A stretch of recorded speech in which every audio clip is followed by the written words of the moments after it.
அரசியலாயிரம் நேர்களுக்கு வாழ்த்துக்கள். பெங்கால் புயல்னு சொன்னது இப்போ திடீர்னு பேர் மாறி அது தற்காலிக புயல்னு பேரை மாற்றிருக்காங்க. அது என்ன தற்காலிக புயல்னு அது பெயர் மாறுறதுக்கு என்ன காரணம், அந்த புயல் என்னவாகும், என்ன செய்ய போகுது, அதோடைய தாக்கம் எப்படி இருக்கும் அப்படிங்கிற சில அரிய தகவல்களை சில நிமிடங்கள் நீங்கள் கடைசி வரையும் கேட்குறதுக்கு முன்னாடி அது கரையை கிடக்கிறப்ப செய்யக்கூடிய 3 விதமான செயல்களையும் இப்போ அறிவிச்சிருக்கிறாங்க. இதை நீங்கள் கவனமாக கேட்டுட்டு இதை உங்கள் நண்பர்களுக்கும் உறவுகளுக்கும் ஷேர் பண்ணுங்கள். இது பற்றி உங்களுடைய கருத்துக்களையும் நீங்கள் கமெண்ட் பாக்ஸில் கமெண்ட்ஸ் பண்ணுங்கள். இது ரொம்ப உபயோகமாக இருக்கும். நீங்கள் இதை கடைசி வரைக்கும் கவனமாக கேளுங்க. இப்போ நம்ம வீடியோக்குள்ளே போவோம். இந்தியாவில் ஏற்படும் புயல்கள் எல்லாமே அதோடைய வேகத்தை பொறுத்து தான் வரையறுக்கப்படுதுன்னு சொல்கிறாங்க. இந்த நிலையில் தான் பெங்கால் புயல் தற்காலிக புயல்னு வரையறுக்கப்படுறதா அறிவிக்கப்பட்டிருக்குது. தென்மேற்கே வங்கக்கடல் பகுதியில் நிலை கொண்டுள்ள ஆழ்ந்த காற்றழுத்த தாழ்வு மண்டலம் இன்று மாலை முதல் நாளை நவம்பர் 29 காலைக்குள் தற்காலிக புயலாக அது உருமாறும். அதுக்கு தற்காலிக புயல்னு பேர் வச்சுருக்காங்கன்னு சொல்கிறாங்க. இது மகாபலிபுரம் இடையே காரைக்கால் மகாபலிபுரம் இடையே கரையை கடக்கக்கூடும் என்று வானிலை ஆய்வு மையம் தென்மண்டல தலைவர் பாலச்சந்திரன் தெரிவிச்சிருக்காரு. தற்காலிக புயல்ன்றா என்ன அப்படிங்கிற அறியறதுக்கு முன்னாடி புயல்களை பற்றிய வகைகளை பற்றி நம்ம தெரிஞ்சுக்கிறது முக்கியமாக இருக்கும். பொதுவாக இந்தியாவில் ஏற்படுற புயல்களில் முக்கிய வகைகள் வெப்பமண்டல சூறாவளிகள் என்று அழைக்கப்படும். அதோடைய வேகத்தை பொறுத்து தான் அது வரையறுக்கப்படுது. மணிக்கு 31 கிலோமீட்டருக்கு குறைவாக காற்றின் வேகம் 17 நாட்ஸ் கொண்டது ஒன்றாகவும், ஆழ்ந்த காற்றழுத்த தாழ்வு நிலை காற்றின் வேகம் மணிக்கு 31 முதல் 49 கிலோமீட்டர் 17 முதல் 27 நாட்ஸ் கொண்டதாகவும் இருக்கும். சூறாவளி புயலுங்கிறது காற்றின் வேகம் மணிக்கு 62 முதல் 88 கிலோமீட்டர்கள் 34 முதல் 47 நாட்ஸ் கொண்டதாக இருக்குங்கிறாங்க. கடுமையான சூறாவளி புயலுங்கிறது காற்றின் வேகம் மணிக்கு 89 முதல் 118 கிலோமீட்டர் வரை, அதாவது 48 முதல் 63 நாட்ஸ் கொண்டதாக இருக்குங்கிறாங்க. மிக கடுமையான சூறாவளி புயலுங்கிறது காற்றின் வேகம் 119 முதல் 220 கிலோமீட்டர்கள் வரை, அதாவது 64 முதல் 119 நாட்ஸ் இருக்குன்னு சொல்கிறாங்க. சூப்பர் சைக்ளோன் புயல் இது அதிதீவிர புயல்னு சொல்கிறாங்க. காற்றின் வேகம் மணிக்கு 221 முதல் 119 நாட்ஸ் வரைக்கும் இருக்குன்னு சொல்கிறாங்க. இப்படி இருக்க சூழ்நிலையில் தென்மேற்கு வங்கக்கடல் பகுதியில் நிலை கொண்டுள்ள ஆழ்ந்த காற்றழுத்த தாழ்வு மண்டலம் இன்று 28ஆம் தேதி நவம்பர் 28ஆம் தேதி முதல் நாளை நவம்பர் 29ஆம் தேதி காலைக்குள்ள தற்காலிக புயலாக வலுப்பெறக்கூடணும். தற்காலிக புயல் என்றால் 24 மணி நேரத்துக்குள்ளே அது வலிமை இழக்கணும். அந்த புயல் பற்றி சொல்லப்படுது. அதாவது தாழ்வு மண்டலம் புயலாக மாறி 24 மணி நேரத்திற்குள்ளே வலிமை இழந்து பின்னர் கரையை கடந்தால் அது தற்காலிக புயல்னு சொல்கிறாங்க. அந்தப்படி தான் பெங்கால் புயல் தற்காலிக புயல் என்று பேரை மாற்றிருக்காங்க. அதன் பின்னர் வலு குறைந்து நாளை மறுநாள் நவம்பர் 30ஆம் தேதி காரைக்கால் மகாபலிபுரம் இடையே அது கரையை கடக்கக்கூடுங்கிற தகவலை வானிலை ஆய்வு மைய தென்மண்டல தலைவர் பாலச்சந்திரனும் தெரிவிச்சிருக்கிறாங்க. இந்த நிலையில் தமிழ்நாட்டில் இன்று பெய்ய உள்ள மழை தொடர்பாக தமிழ்நாடு வெதர்மேன் பிரதீப் ஜான்கிற ஒரு எச்சரிக்கை விடுத்தும் இருக்கிறாரு. தமிழ்நாடு வெதர்மேன் பிரதீப் ஜான் கொடுத்திருக்கிற எச்சரிக்கையில் வானிலை கணிப்புகளில் எந்த மாற்றமும் இல்லை. இன்று டெல்டா முதல் சென்னை வரை பகல் இரவு நேரங்களில் மிதமான மழை பெய்யும். பகலில் குளிர்ந்த காற்று வீசும், நன்றாக என்ஜாய் செய்யலாம். அது பாதிப்பை ஏற்படுத்தக்கூடிய அளவில் இருக்காது.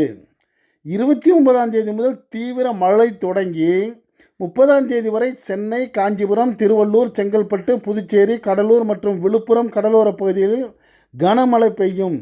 டிசம்பர் 1 மற்றும் 2இல் ஃபுல் எஃபெக்ட் காரணமாக மழை பெய்யலான்னு சொல்லி தமிழ்நாடு வெதர்மேன் பிரதீப் ஜானும் சொல்லியிருக்கிறாங்க. இப்படிப்பட்ட நிலையில் இந்த மழையானது என்ன ஒரு தாக்கத்தை ஏற்படுத்துன்னு பலரும் பல மாதிரி பேசி வர்ற நிலையில் இது வித்தியாசமாக 3 அறிகுறிகளை ஏற்படுத்துன்னு சொல்கிறாங்க. அந்த அறிகுறிகள் என்னென்னா இதுவரைக்கும் நம்ம எதிர்பார்த்ததை விட வித்தியாசமாக இருக்குது. இந்த புயலானது கரையை கடக்கிற நேரத்தில் 3 பெரிய சம்பவங்கள் நடக்கும். அதை நீங்கள் குறித்து வச்சுங்க. அப்படி என்ன நடக்குங்கிறத பற்றி சிலர் விரிவாக சொல்லியிருக்கிறாங்க. அதில் வங்கக்கடலில் உருவாக உள்ள அந்த புயல் கடக்கும் அந்த நேரத்தில் 3 சுவாரஸ்யமான சம்பவங்கள் நடக்க உள்ளன. அந்த சம்பவங்கள் என்னென்ன என்று நம்ம இங்கே கீழே பார்க்கலாம்.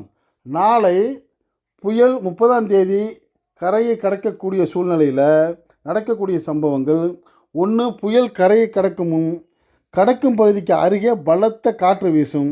புயல் கரையை கடக்கும் முன் 50 கிலோமீட்டர் வேகத்தில் பலத்த காற்று வீசுங்கிறாங்க. ஒன்று. இரண்டாவதா, புயல் கரையை கடக்கும் முன் கடக்கும் பலத்த கனமழை பெய்யும். முக்கியமாக எங்கே கரையை கடக்கப் போகிறதோ அதற்கு அருகில் உள்ள இடங்களில் கனமழை பெய்யும். பெரும்பாலும் 12 முதல் 20 சென்டிமீட்டர் வரை மழை பெய்யலாம் என்பதால் அடுத்த 2 நாட்களுக்கு ஆரஞ்சு எச்சரிக்கையும் அங்கே கொடுத்துருக்காங்க. மூணாவதா, புயல் கரையை கடந்த பின்னும் கடக்கும் பகுதிக்கு அருகே பலத்த காற்று வீசும். அதோடு புயல் கரையை கடந்த பின் மழை மேகங்கள் கொண்டு வரும். இந்த மழை மேகங்கள் விடாமல் மழையை கொடுக்கும். இந்த மழை மேகங்கள் காரணமாக தான் பெரும்பாலும் மிக அதிக கனமழை பெய்யுங்கிறாங்க. ஆக தென்மேற்கு வங்கக்கடலில் நிலை கொண்டுள்ள அந்த ஆழ்ந்த காற்றழுத்த தாழ்வு மண்டலம் வேகமாக வலிமை அடைந்து வருது. வானிலை மைய கணக்குப்படி அது இன்று புயலாக மாறும்.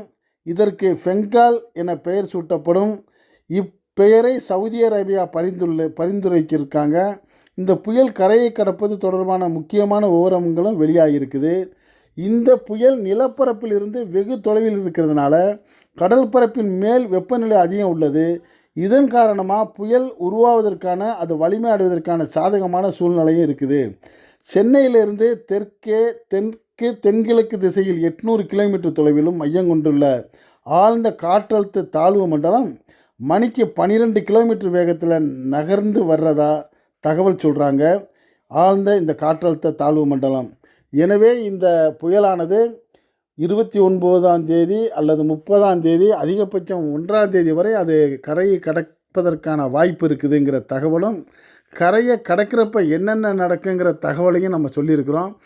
இதையெல்லாம் கேட்டு தெரிந்து கொண்ட நீங்கள் உங்களுடைய கடற்கரை பகுதிகளில், கடற்கரை ஓரங்களில் உள்ள நண்பர்களுக்கும் உறவுகளுக்கும் இந்த தகவலை ஷேர் பண்ணுங்கள். இந்த பகுதிகளில் எந்த பகுதியெல்லாம் காற்றடிக்குன்னு சொன்னோமோ அந்த பகுதியில் உள்ள மக்கள்லாம் எச்சரிக்கையாக உங்களுடைய பொருள்களையும் உயிர்களையும் பாதுகாக்கிறதுக்கான முன்னெச்சரிக்கை நடவடிக்கை எடுங்க. குறிப்பாக இந்த வானிலை ஆய்வு மையம் சொல்லக்கூடிய தகவல்களை அவ்வப்போது கேட்டு, ஏன்னா இந்த புயலுடைய நிலைமை சில நிமிடம் கூட மாறுவதற்கான வாய்ப்பு இருக்குது. கவனமாக கேட்டு அதற்கேற்ப உங்களை பாதுகாத்து கொள்ளணுங்கிற தகவலை உங்களுக்கு சொல்கிறதோட, அது சம்மந்தப்பட்ட செய்திகளையும் நம்ம சேனலில் அடிக்கடி ஒளிபரப்பு செய்வோம். அது உங்களுக்கு மிக சரியான முறையில் சேர்றதுக்கு இதுவரை இந்த அரசியல் ஆயிரம் சேனலுக்கு சப்ஸ்கிரைப் பண்ணாதவங்க சப்ஸ்கிரைப் பண்ணுங்கள். அதோடு இல்லாமல் பக்கத்தில் இருக்க பெல் ஐக்கானை கிளிக் பண்ணுங்கள். அப்போ தான் நாங்கள் போடக்கூடிய ஒவ்வொரு செய்தியும் உங்களுக்கு நோட்டிஃபிகேஷன் காட்டும். நீங்கள் விரும்பிய செய்தியை பார்க்கலாம். என்றும் இணைந்திருப்போம். நன்றி, வாழ்த்து.